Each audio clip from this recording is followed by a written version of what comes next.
Welcome back to Navedevi Prasad new video. ಮತ್ತೊಂದು ವಿಶೇಷ ವಿಡಿಯೋಗೆ ನಿಮಗೆಲ್ಲರಿಗೂ ಸ್ವಾಗತ. ಇವತ್ತಿನ ನನ್ನ ವಿಡಿಯೋ ಏನಪ್ಪ ಅಂತ ಹೇಳಿದರೆ, ಮಂಗಳೂರು ನಗರದಲ್ಲಿ ನಿನ್ನೆಯ ದಿನ ಭಾರೀ ಮಳೆಯಿಂದಾಗಿ ಪಂಪ್ವೆಲ್ ವೃತ್ತವು ಮತ್ತೆ ಮುಳುಗಡೆಯಾಗುತ್ತಿದೆ. ಭಾರೀ ಮಳೆ ನೀರು ರಸ್ತೆಯಲ್ಲಿ ಹರಿಯುತ್ತಿದ್ದು ವಾಹನ ಸವಾರರು ಪರದಾಡುತ್ತಿದ್ದರು.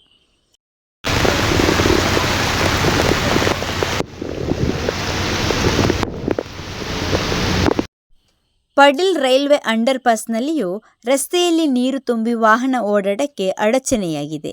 ತಗ್ಗು ಪ್ರದೇಶದ ಮನೆಗಳಿಗೂ ನೀರು ತುಂಬಿದೆ. ನಿನ್ನೆ ಮಧ್ಯಾಹ್ನದಿಂದ ಭಾರೀ ಮಳೆಯು ಸುರಿಯುತ್ತಿದ್ದು, ದಕ್ಷಿಣ ಕನ್ನಡ ಜಿಲ್ಲೆಗೆ ಜೂನ್ 16ರವರೆಗೆ ರೆಡ್ ಅಲರ್ಟ್.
ಓಕೆ, ಈ ವಿಡಿಯೋನ ಇಲ್ಲಿಗೆ ಎಂಡ್ ಮಾಡ್ತಾ ಇದ್ದೀನಿ. ಮುಂದಿನ ವಿಡಿಯೋದಲ್ಲಿ ಮತ್ತೆ ಸಿಗ್ತೀನಿ.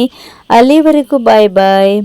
ಯಾರು ಸಬ್ಸ್ಕ್ರೈಬ್ ಮಾಡಲಿಲ್ವೋ ದಯವಿಟ್ಟು ಸಬ್ಸ್ಕ್ರೈಬ್ ಮಾಡೋದವರು ಸಬ್ಸ್ಕ್ರೈಬ್ ಮಾಡಿ, ಹಾಗೆ ಲೈಕ್ ಮಾಡಿ, ಶೇರ್ ಮಾಡಿ, ಕಮೆಂಟ್ ಮಾಡಿ ಅಂತ ಹೇಳ್ತಾ ಈ ವಿಡಿಯೋನ ಎಂಡ್ ಮಾಡ್ತಾ ಇದ್ದೀನಿ. ಬಾಯ್ ಬಾಯ್.